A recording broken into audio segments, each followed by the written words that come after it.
to Renegade Conversations. This is Season 4, Episode 21. My next guest is a fundraising professional who has spoken out about sexual harassment in nonprofits at great personal cost to herself. I'm so honored that she's taking the time to have this conversation with me. My name is Meryl Cook. I'm an artist, a renegade, and host and creator of Renegade Conversations. My mission is to provide thought-provoking, fearless, and fun discussions with remarkable female rebels who are shaking things up in their respective fields. My hope is to make you question the norms and ignite your own renegade spirit. This episode of Renegade Conversations is sponsored by Legal My Biz. Legal My Biz helps Canadian business owners and freelancers create a solid legal foundation for their businesses. Don't know what you don't know? Can't find the right contract template for your situation? Need a speaker or guest for your course? Owner Corinne Boudreau has seen the good, the bad, and the ugly in 20 plus years of law practice. And Corinne likes to make things practical. Check out her website at legalmybiz.ca and give yourself the gift of legal peace of mind. My next guest is Liz LeClair, co-founder, Sargasso Philanthropic CIC. Liz LeClair is proud to call herself a fundraiser and a feminist. She brings more than 20 years of experience to her consulting work with Sargasso Philanthropic CIC in Nova Scotia, Canada. Liz has served as a board member with Local Association of Fundraising Professionals, AFP, boards, was the past chair of the AFP Women's Impact Initiative, the past co-chair of the AFP Fundraising Bill of Rights Task Force, and currently sits on the board of the African American Development Officer Network. In 2019, Liz published an op-ed with the Canadian Broadcasting Company, CBC, about her experience being sexually harassed and assaulted by high net worth donors. This advocacy work has evolved to include advocating for a more just and equitable sector. She continues to advocate for safe workplaces for fundraisers and nonprofit employees, and is a volunteer with the Can't Buy My Silence campaign to ban the misuse of non-disclosure agreement globally. Welcome, Liz. I've seen your name in the news and on LinkedIn, and the first thing that comes to my mind when I think of you is brave. I know you're not at liberty to get into detail, but when you wrote about your experience of being sexually harassed and assaulted by high net worth donors as a fundraiser, it was at great personal cost that you did this. Your name was suggested to me as a potential Renegade Conversations guest by so many people, including my ride or die business lunch friends, Mary Jane Copps, Kathy Cornelius, Anita Kirkbride, and Linda Daly. Wow. And in true fashion of many of the renegades that I've spoken with, when you and I met to have an initial conversation, you recommended that I speak with a renegade that you admire, and that was Julie McFarlane. And I've since had a great conversation with Julie, and now I'm really excited to have this chance to chat with you. So thanks for agreeing to hop on Zoom and have this conversation. Oh, thank you so much. And truly great, a lot of gratitude for all of the renegades, the people that you named. I have a lot of admiration for you and that entire group. So I'm just grateful to be someone that they considered worthy of this conversation. So thanks. Yeah, them and more. They weren't the only ones who mentioned your name. So there you go. Yeah. So in an opinion piece that was written for the CBC, that was back in January 2019, you say, I want to stop pretending that sexual assault, sexual harassment, and sexual violence in the charitable sector is acceptable. In my experience, our industry often turns a blind eye to behavior that ranges from predatory to criminal if it involves a wealthy donor. And that behavior needs to be exposed. So speaking out like that is clearly renegade stuff. So Have you always been a renegade, Liz? That's a good question. I think you'd have to ask my mother that question. She would probably tell you that's yeah. I think there is something about my personality or the way I am where I feel compelled to do certain things. As my husband said once, um, the story I had was going to come out one way or another. Um, so he's along for the ride. So Uh-huh. yeah, I think that I have a really hard time. Uh, I had a really hard time when I entered this line of work as a fundraiser with the, I guess, mental gymnastics that we have to do or that we were asked to do, a lot of the young women in the sector, between the ethics and morals of what our sector was supposed to be about. Philanthropy stands for the love of Mm-hmm. people, Right. and the way that we allowed people to treat our staff, our volunteers, etc., in the name of philanthropy. And there's a cognitive dissonance there. And I think eventually it just came to a boiling point for me.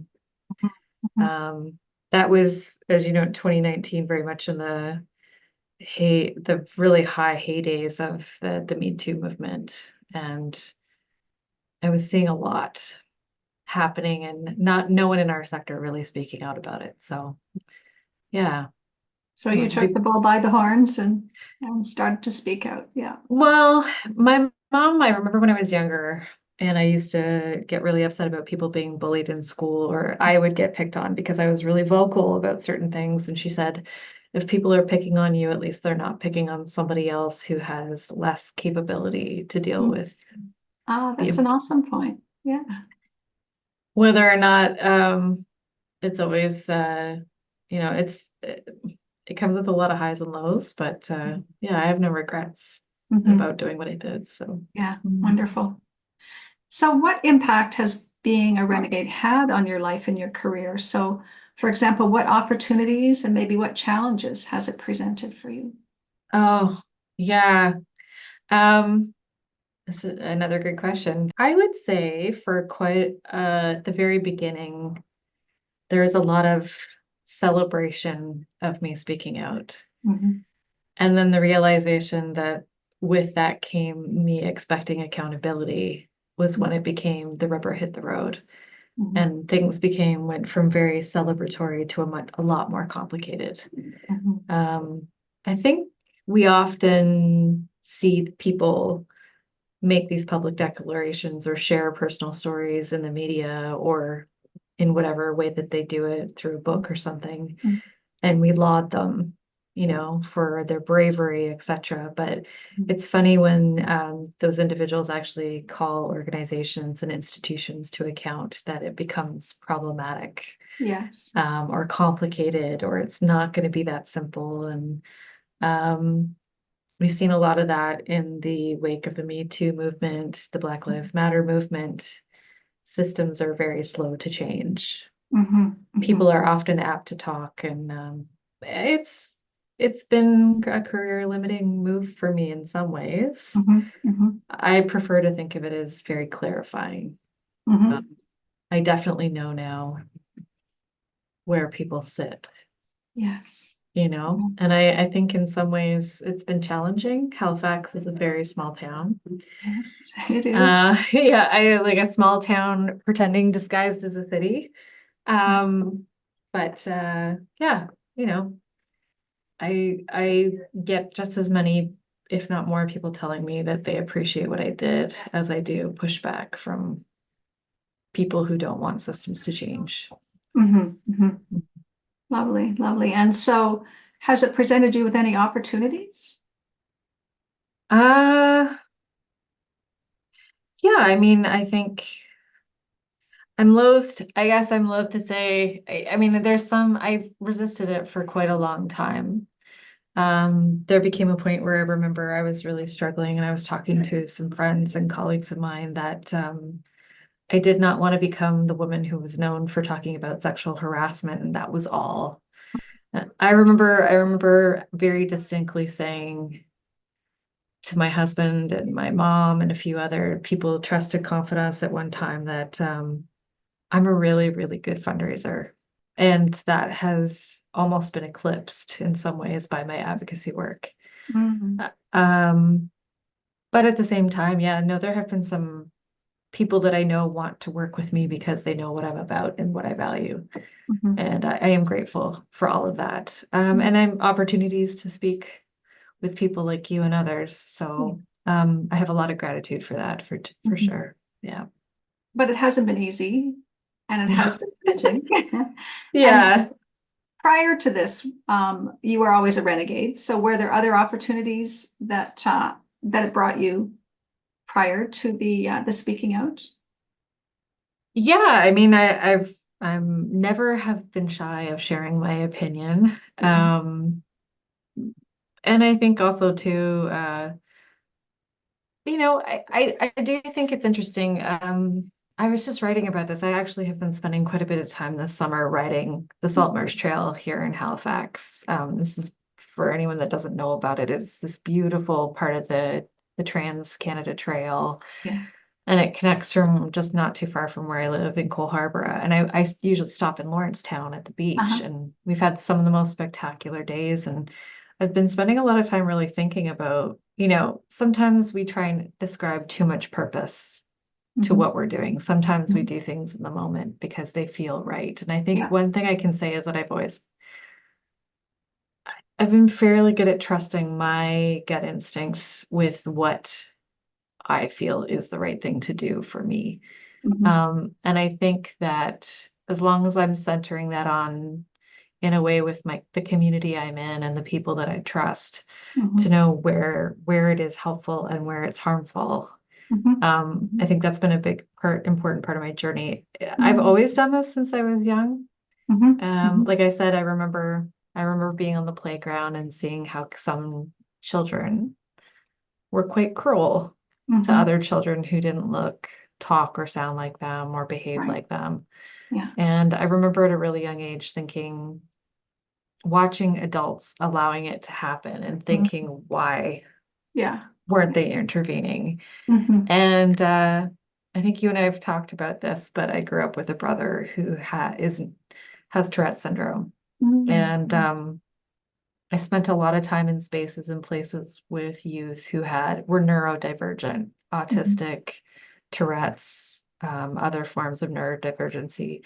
Mhm. And I think the time that I grew up, it was acceptable to still bully kids Mhm. and be cruel, and Yeah. especially when you have a lot of kids with Tourette's have cochlealia, Mhm. which is where they will repeat swear words or inappropriate phrases Yeah. and um, tics, like just eye blinking and coughing and Mhm. interrupting classes. And I Mhm. remember watching my mother go from a parent who had no experience with advocacy work to Mhm. becoming an incredibly strong advocate around Tourette's and Tourette Mhm. syndrome. And she volunteered and she went into classrooms and she spoke to students. And Mhm. I Right. think that's where the origins of my Mhm. advocacy. I Mhm. watched her advocate for my brother, Yeah. and I realized that little things, even small things like going and talking to a class before he Mhm. started every year made a difference. Mhm. Mhm. Right. Um, and yeah, so I think it's always been part of my DNA. I've done it in my own way. Yes. And you've Yeah, had a so wonderful model. Yeah. I do. She is an exceptional person. My mother always gets back to community, so I try and model that in Mm. my own way. Yeah. Mm. Very Yeah. cool. And so tell me, in grade two, what kind of a kid were you? So describe yourself in grade two. You have the best questions I've ever heard. Um, grade two. I was precocious. Mhm. If you were to look at a picture of Shirley Temple, character from like the 1930s Yeah. with the curly hair and the bow in the hair, and I Mhm. had to wear dresses because that's what my mom wanted, but I was a Mhm. tomboy. Yeah. I said what I thought and I did what I wanted to, and I was super Nice. creative. I loved to write, I loved to Mhm. paint. Um, I did not take a lot of BS from anyone. Yeah, And yeah, yeah, but I've been trying to get back to the core of that because that little girl, I think, is truly 100% who I want to be most of the yeah, time. absolutely. Yeah, Yeah, yeah, yeah. wonderful. That's wonderful. I loved Shirley Temple. Yeah, I well, just her attitude and her spunkiness. yes, I had Yeah. very big curly, I don't know where it all went, but I had these really Mm. big curls in my hair. So, Oh, fun. yeah. Nice, nice, nice. And Liz, this is a question that I often ask in my workshops or when I'm giving talks, just to get people to think about themselves in a sort of out of the box way. Is there a line or a shape that would define you? And if so, what would that look like? Oh my God. The first thing that popped into my head was a squiggly line. Uh-huh. I don't, what Yeah. does that mean? Yeah. Tell me about the Oh, squiggly line. What would it look like?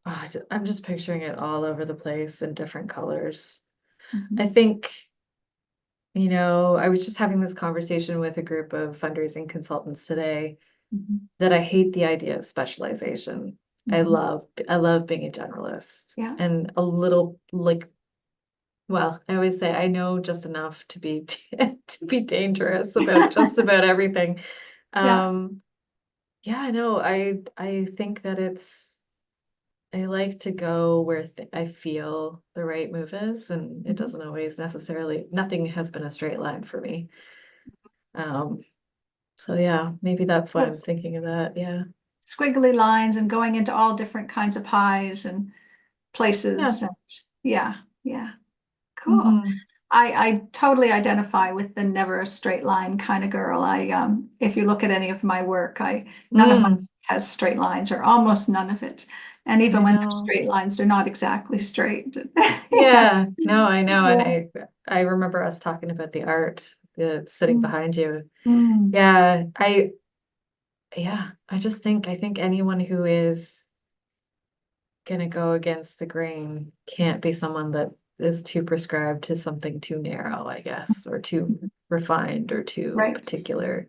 Yeah. You have to be very uncomfortable with the gray. Yeah. Yeah, And yeah, so these lines, they're kind of squiggly and going into different places, and it sounds like they are kind of large as opposed to this tiny little squiggle. It's kind of a large squiggle in and out of everywhere, huh? yeah, probably. I'd Awesome. say so. Sounds like a nice design. Yeah, maybe I gotta start working on my rug hooking. Yes, Yeah, yes, yes, exactly. yeah. So, Liz, what advice do you have for women or people who want to access more of their inner wild or their renegade selves? Again, interesting, timely conversation. I've spent a lot of time over the last year, both in doing some very deep work around trauma, the Mhm, trauma I've experienced, mhm, around institutional betrayal and people and all of that, but mhm, also just around coaching, around who I want to be and what kind of a person I want to be. And I mhm. think the biggest gift I've given myself is the gift of time Yeah. and space. Mhm, I think, and a lot of artists probably relate to this, that your mhm, most creative moments are the ones where you're really just allowing yourself to be immersed in mhm. the world around you. Yeah. And I think without space and time, the busyness is a symptom of the way that capitalism, Mhm, patriarchy, white supremacy try to keep us busy. The systems keep us busy and distracted so that we're not paying attention to the bigger things. uh-huh. And I think in doing that, we limit ourselves in what we can see and perceive in the world. And I think Mhm, time, carving time out in your schedule, carving time out in your life, mhm, if you can and where you can, if you have the privilege to be able to do that, mhm, is mhm. beneficial. Yeah. And also just being in community with people who can really talk to you about real things. Mhm, mhm. That's lovely. So, yeah. Yeah, yeah, that's very nice. I think the space in particular I really identify with, where I find if I get too busy, I suddenly stop designing new rugs, or Mhm. I stopped coming up with ideas for my business. And I've been actually going to Lawrencetown Beach quite a bit lately as well Mm. at low tide and sitting on the bench that's just up above the water. There's a really nice bench. Behind the McDonald house? Well, down onto the beach, Oh, yes. down on the beach. Okay, yeah. Yeah. And you can sit and have your legs out. And then I've written so many blog posts and all kinds Mm. of things just when I have that time. So, Well, I think when it comes down to it, if we really think about it as humans, we are connected to nature, but we've managed to detach ourselves from it. So I think, yeah, the more time we can spend in it, I think the more creative and thoughtful, insightful we can be. mhm. I do recognize and acknowledge it's a huge privilege to be able to have that time for sure. Right, I right. haven't had much of it over the last couple of years because my husband's in the Navy and he was posted to Ottawa. So I'm trying to make the most of it while he's home Yes. now. And Yeah. have some Yeah. freedom. Yes, and I think there are ways to have small amounts of space if you Mm. don't have the luxury of being able to take an afternoon or Yeah. a few hours, right? Yeah, Yeah. yeah. Absolutely. Lovely, cool. Yeah. So, who is your favorite renegade? Do you have a favorite renegade? Well, I mean, if I could, I would say that I'd like to say two, if that's not Mhm. cheating. But yeah, I do think so much of my life has changed in the last couple years because of the work I've been doing with a campaign called Can't Buy My Silence, Mhm, which is an international campaign to ban the misuse of non-disclosure agreements. mhm, And that's in cases of sexual harassment or harassment, abuse in the workplace, discrimination, bullying, etc. mhm, Essentially, I really learned in my own personal experience that while it seems very specific, that this one thing that is happening has really created another layer of trauma for people who are trying to express or tell their story.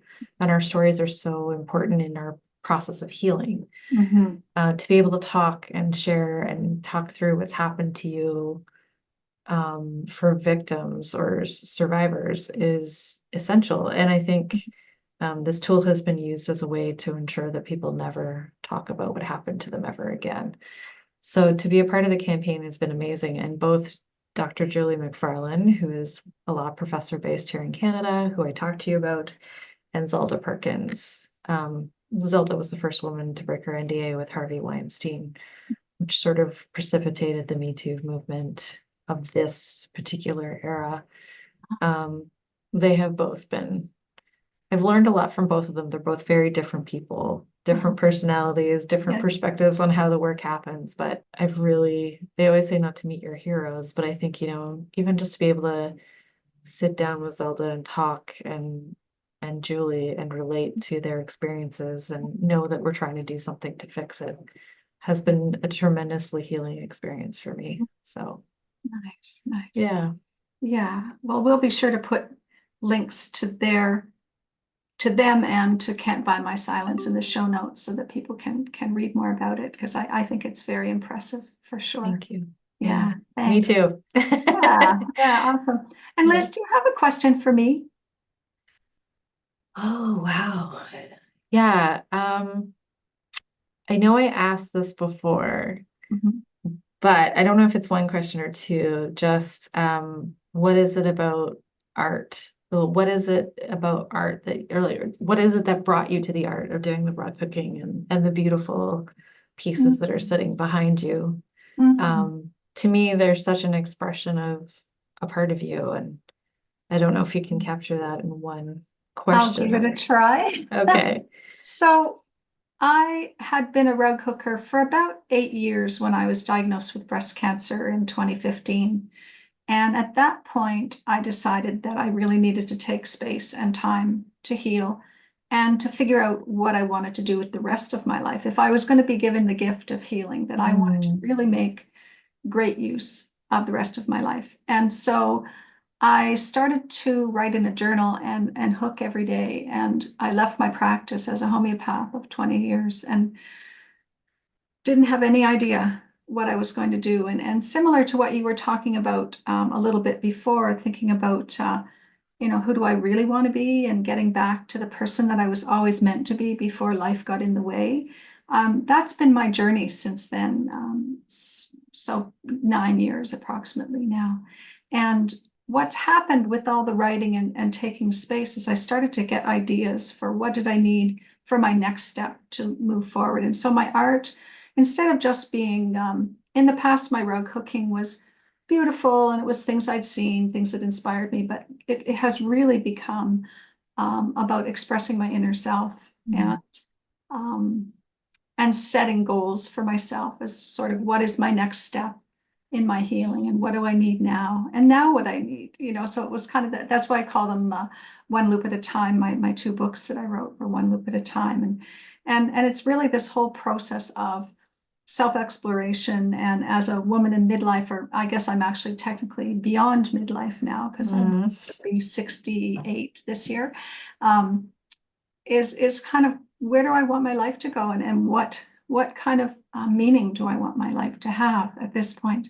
And so really that's my art has been expressing myself, but also hopefully inspiring others to look a little deeper, to think about, where do they want to be and what do they want to do now that they're grown up again? And yeah, yeah. Yeah. I just on a side note, I unfortunately had to attend a funeral for a former colleague, Mm, somebody that I'd worked with. He died very suddenly at the age of 47, leaving behind his wife, who he adored, and his son is just under the age of 2. mm, And I had this moment of like really reflecting on um, if that happened, would I be happy with what mhm. I've done? Yeah, You have these absolutely. moments of these, and I thought, I feel like the one thing I can really say is I feel like I tried. Hmm. And Hmm. so I think if we're constantly in the state of like waiting until the moment is right, Yes, perfect, to yes. do the things that we think we need to do, I think we are waiting a little too long to, I totally agree. Yeah. yeah, I think life yeah, can be short and we don't know how short it's going to be. And there's always tomorrow, maybe. But if we keep putting things off, they just may never happen. So yeah, yeah, yeah, yeah, yeah. yeah. So it sounds like we're on a similar wavelength of wanting to live fully and in the moment and to really live a full life.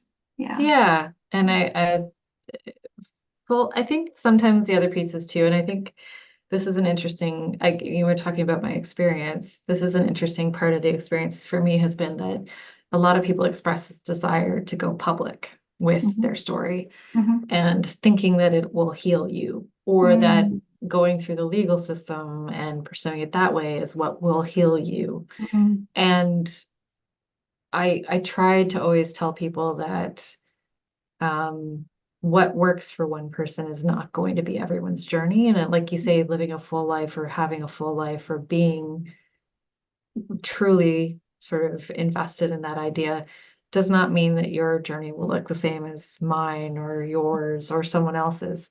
Um, and there's so many different ways to live authentically and within like I think it's one of those things I would just say to people like it, being out there, being very public, being very outspoken in a lot of ways, there's some privileges to it and some ability to do some amazing things, but there comes just as many challenges. And I think it is not quite I look at Zelda and she often tells people, she can never go back. Her life has been irreparably changed by being, yeah. she will always be known as the woman who broke her NDA with Harvey Weinstein. Yes. Not the Yeah. movies she did, not the art she's Right. made, not the movies and films she was a part of. Yeah. That will always be her legacy. And so I think coming to terms with that too is something I've had to Hmm. reconcile myself with. So Hmm. Hmm. yeah.